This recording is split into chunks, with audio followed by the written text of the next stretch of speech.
નમસ્કાર મિત્રો, ગુજરાતી યોજના ઉપર આપનું સ્વાગત છે.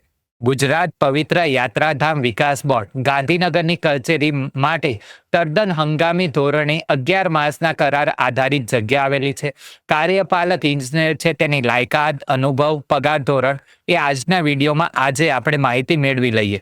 ગુજરાત પવિત્ર યાત્રાધામ વિકાસ બોર્ડ, બ્લોક નંબર 2 અને 3, પ્રથમ માળ, ડોક્ટર જીવરાજ મહેતા ભવન, ગાંધીનગર. ફોન નંબર અને ઈમેલ આઈડી તમે જોઈ શકો છો. જગ્યાનું નામ અને વર્ગ કાર્યપાલક ઇજનેર, સિવિલ, વર્ગ 1.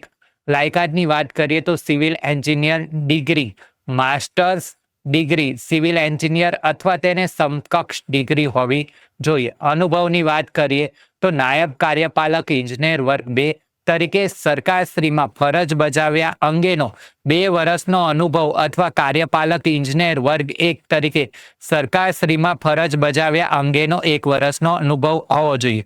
માસિક પગાર 40,000 રૂપિયા આપવામાં આવશે. નોંધ: ઉપરોક્ત જગ્યા માટે રસ ધરાવતા અને લાયક ઉમેદવારોએ તેમની શૈક્ષણિક લાયકાત અને અનુભવના પ્રમાણપત્રોની સ્વપ્રમાણિત નકલ સાથે રૂબરૂ તારીખ 15/5/2025 રોજ ગુજરાત પવિત્ર યાત્રાધામ વિકાસ બોર્ડ, બ્લોક નંબર 2 અને 3, પ્રથમ માળ, ડોક્ટર જીવરાજ મહેતા ભવન, ગાંધીનગર ખાતે સવારે 9 કલાકે હાજર રહેવા જણાવવામાં આવે છે. આ માહિતી સારી લાગી હોય તો તમારા મિત્રો સાથે શેર કરી શકો છો અને આપણી ચેનલને સબસ્ક્રાઇબ કરી શકો છો.